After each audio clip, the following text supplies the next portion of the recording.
So I am here in Osijek in Croatia.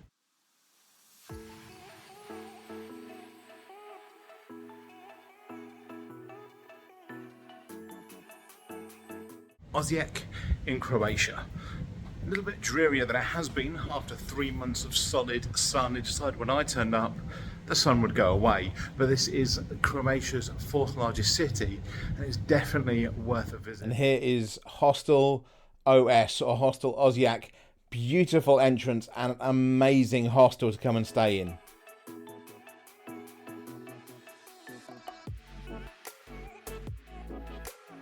People tend to steer away from hostels because, oh, I can't stay in room by everyone, and aren't they all noisy, and aren't they this, that, and the other? But so many different hostels offer you so much more than what people think of as being a hostel back in the 80s and the 90s. For instance, this room here, this entire apartment that I'm in right now, this is part of a hostel.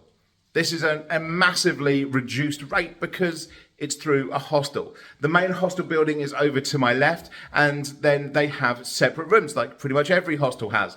But the separate room at the top tier for this hostel is a whole apartment. And believe me, it is nowhere near the prices of even booking a simple 1-bed single room if you're going to many other countries in a normal hotel. So if you're looking at saving a little bit of money, don't rule out hostels because they really can help.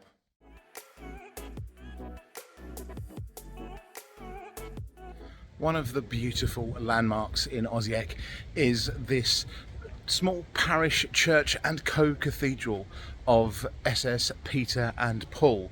Now, this is really a very central point here in Osijek.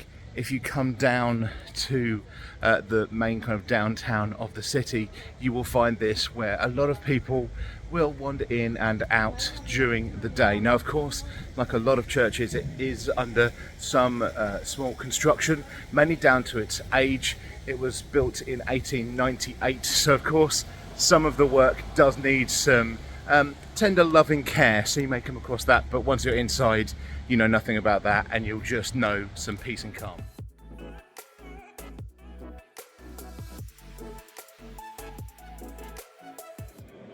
As you can see, despite it somewhat drab outside, the inside of this amazing church is far, far more grand. Now, this is open 24 hours and there is no entrance fee, as has started to happen in a lot of European churches, which is wonderful. Of course, give a donation if you feel that you'd like to, but the fact that it's open 24 hours as well is also really helpful for anyone avoiding the weather.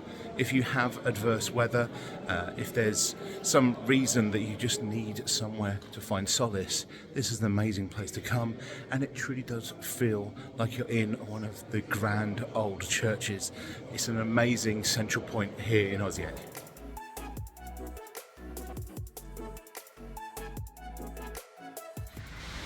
Now, if you come to Croatia, you will find that the people here are incredibly welcoming and incredibly friendly. But something that should not be forgotten is their resilience. Not too long ago, in fact, June 25th, 1991, is when Croatia declared its independence from Yugoslavia. It took 2 days for the Yugoslav army to start rolling in to Croatia, and one of the main parts was here in Osijek.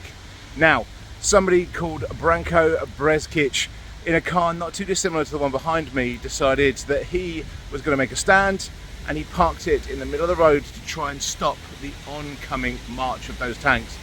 They, of course, ran straight through it and caused Branko to join the newly formed army to push back the Yugoslavs. And the Croatians did win their independence, and this monument behind me is a great sign of how that resilience and how that push for freedom started all the way back in 1991.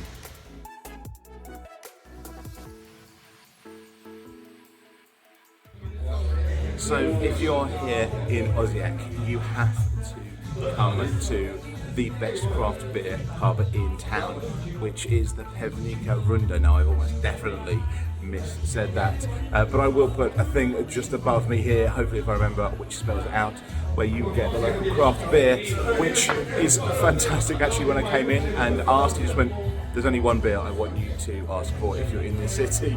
Fair enough, I will take your advice and go for the local Osijek beer. And actually, it was a free beer because it is the barman's birthday, so he went, no, it's free. So, as I've said before, this place is so friendly.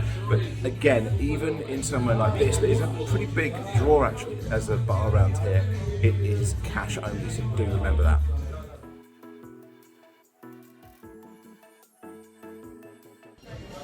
Croatia really does have a coffee and cake culture as well. Much around the fact that lunch is the big part of the day is probably why you find that. So if you're ever needing your cup of joe, don't worry, you'll be able to find it over here.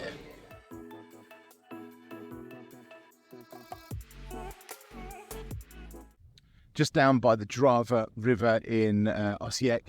And it is absolutely beautiful. Just over the river, there's actually a zoo as well, and a load of extra history and things like that.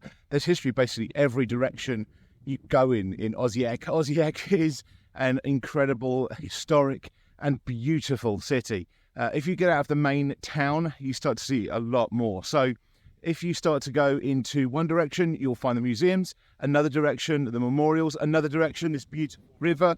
It is absolutely wonderful to go and check out. And also, if you're thinking of, oh, maybe I could spend my summers in somewhere like this, there are new builds near the river happening in Osijek, and they are not expensive at all by the standards of the UK, France, Germany, America. If you have a few more pennies, maybe come and check them out.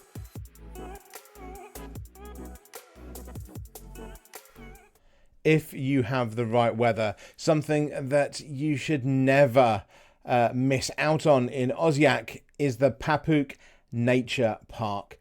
Absolutely fantastic, beautiful scenery here, and something that really just goes to show how amazing and beautiful this expansive country truly is, and how different the landscapes and diversity of the country really is when you're here.